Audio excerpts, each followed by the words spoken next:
Welcome to our program, Coach-2-Coach. Today's guest is Greg Fisher. Greg is a coach and an entrepreneur. He's the CPO, Chief Potential Officer, at his business, Team Unleash Your Potential. He is the author of Happy Hockey Dad and has just published his latest book, The Wisdom of the Force, Lessons from a Galaxy Far, Far Away, which is why we're here today. Greg coaches athletes, leaders, and managers to understand and leverage their state of mind to improve their performance and general well-being. Thank you for joining us today, Greg. It's so nice to see you. Well, thanks for having me on, Darth Vader or Lord Vader. It's a pleasure to be here and a pleasure to be talking about my new book, The Wisdom of the Force. And the way I like to start these discussions is to ask, what first sparked your interest in writing this book? It's funny, I started writing another book with the intention of having 52 quotes aimed at writing one a week and having people who read the book read one per week over the course of a year. And that book is going to be called Unleash Your Potential. And as I've been working on that book, the idea came to me to write Happy Hockey Dad kind of as a trial run to figure out all the Kindle, Amazon publishing stuff. And Happy Hockey Dad is a collection of 10 quotes all around the topic of happiness.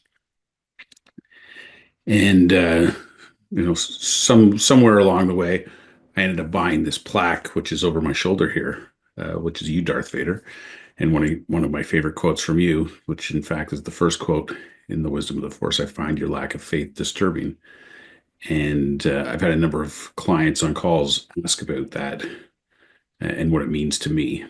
And so I had the idea, once I answered that you know what, there's something here with the Force and everything I've been learning about universal mind, divine mind, the energy behind life, the wisdom and intelligence of life, God, and so on. And I thought, you know what, the wisdom of the Force, I think I'm going to write a book.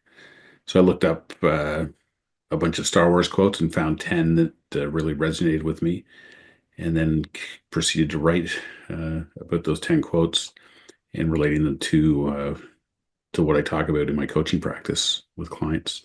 A lot of it has to do with Sydney Banks's 3 principles, Jamie Smart's clarity, and the truth of our being, of who we really are.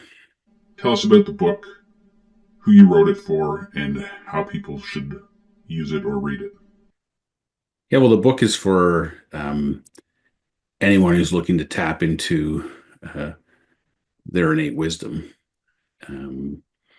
or the wisdom of the Force, as the title of the book implies. Obviously, with the Star Wars theme around the quotes, my intention is to attract people that are Star Wars fans like myself. I'm a child of the 70s, so I grew up on Star Wars, and I kind of saw it as my duty as a father to raise my children on Star Wars, which kind of worked out quite well with my son. My daughter had some interest, but not nearly as much as my son. He was much more interested in fighting with lightsabers and so on. But yeah, the book is intended to help people reflect on various aspects of their life, and with the goal of helping them find insights into how they've been thinking about the world, new ways of looking at the world, and opening up new opportunities and possibilities for people. And all these quote books that I'm writing, the intent is to not just read the book like, the purpose of getting through it and thinking, oh, that was nice, or there's some good ideas in there. It's really to take one quote per week, read it through, and then over the course of the week, go back to those reflective questions that are in each of the chapters, and really contemplate on what's showing up for you. What are you hearing in what I'm sharing in the book in terms of what the quote means for me, and go from there. I'll give you an example. So if we use that first quote in the book, I find your lack of faith disturbing. I won't read through the whole chapter on it, but essentially what I have faith in is uh, my own and my clients' innate capacity for resilience and well-being, an innate capacity for realization and insight. And I'm relying on those things in by when people read this book and counting on the fact that they will leverage those innate qualities to have insights into their life. And then the reflective questions section in each chapter is titled Search Your Feelings. And these are the four questions that are in this chapter. Where in your life are you lacking faith in yourself or your ability to navigate challenges?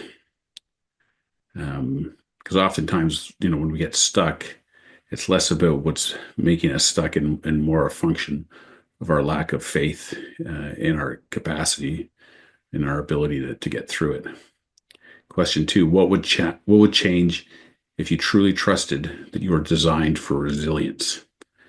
This is an insight I had not that long ago on a coaching course I was on, and combined with reading a book by Nassim Taleb called Anti-Fragile.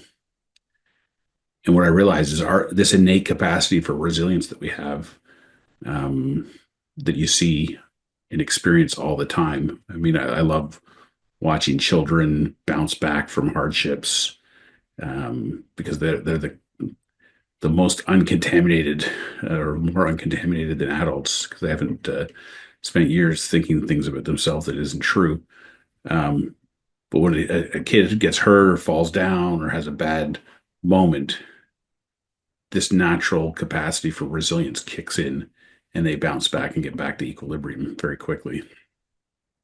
And the insight I had was that this is not by happenstance, this is by design. And the mere fact that we have this capacity for resilience, by definition, means that we need it. It points to the fact that the world can be a difficult place. There's ups and downs. Citibanks often said, life is a contact sport. And that's why we have this capacity for resilience. If life was easy, if there were no hardships, if everything always went exactly the way you want it to go, we wouldn't have this capacity for resilience that we have. Question 3, how often you look outside yourself for reassurance instead of recognizing what's already within you? And I mean, this speaks to a number of things, being proactive, taking responsibility, being the creator of your own reality, and not being a victim. Now, there's a distinction that I've heard many times from Steve Chandler called the distinctions between owner or victim. And when you have an owner mentality, you're gonna be in the world in a much different way than if you're a victim. And looking outside of yourself for reassurances and so on is one aspect of that. And then the last question, if you approached every difficulty with the belief that you can handle it, how would that shift your experience? And, my coach, Jamie Smart, often says, we're built for reality, optimized for results. And when you can go and do things and you can handle it, the problem is that you can't do something. The problem is that we think we can't handle it, that if we fail, if it doesn't go the way we hoped, or if somebody says something negative or rude or offensive to us, that it's going to crush us or have some kind of lasting impact on us. And if we believe that, we will produce the evidence to support that belief. But if we know we can go in there and handle everything and it's a learning process, and that we have these innate capacities for a reason, then it's an invitation to take risks, try things out, and move forward in life. Can you share some examples of how this book might help people, whether they're your clients or just people in general?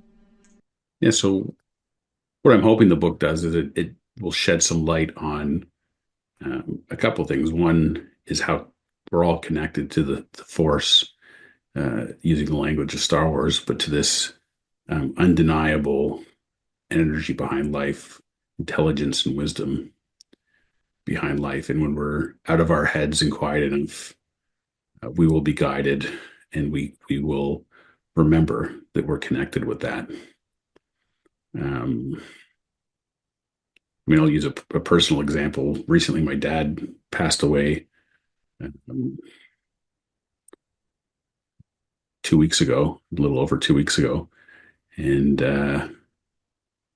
everything that I talk about in this book really helped me not even deal with it or cope with it, just experience his passing with grace and dignity and love and compassion, and a deep reverence for the life that he lived, and the parts of his life that I got to share with him. And I had no preconceived notions of how that experience should be or shouldn't be for me. And when I got emotional, I just let myself be emotional. And when I got happy, I just reveled in the happiness. I spent 2.5 days putting together a slideshow of photos for the visitation, and it was probably one of the most therapeutic things that I could have done. And I really, through that process, saw the connection between our thoughts and our feelings. And as I was looking at photographs from different stages of my childhood or whatnot, and reliving those memories and thinking about it and being in a good feeling in the, despite the fact that my dad had just passed away, it just really was strong evidence to me of just how strong that thought feeling connection is. If there's one thing you'd want people to take away or to know, what would that be? If I had to whittle it down to just one thing, I'll go right to the most important thing, is that we are the force, the very thing that animates our lives, that gives us consciousness, that informs everything that we do. We are it. We are that energy. We're of that energy, and there's not a moment in our lives where we're not the force or the energy behind life. And I don't know, for me personally, when I remember that, it's very liberating and empowering. And it makes all the things that used to look like big things in life seem pretty small and simple. So if there's one thing I'd want people to see for themselves, is who they really are, and live their lives through that knowing. And how can people get in touch with you and find your book? We can find all my stuff on coachingplease.com. If you go there, there'll be a link to a page for the Wisdom of the Force. You can find the book on Amazon in paperback or Kindle, and encourage you to check it out. Tell everyone you know that loves Star Wars about the book. And I'll be writing some programs centered around the book, and kind of like study programs and coaching sessions around that. And you can find all that information at coachingplease.com. Thanks so much for joining us today, Greg. It's been wonderful having you here. May the Force be with you. And thanks so much for having me, Darth Vader. It's been a pleasure sharing the wisdom of the Force with you. And may the Force be with you also. Take care.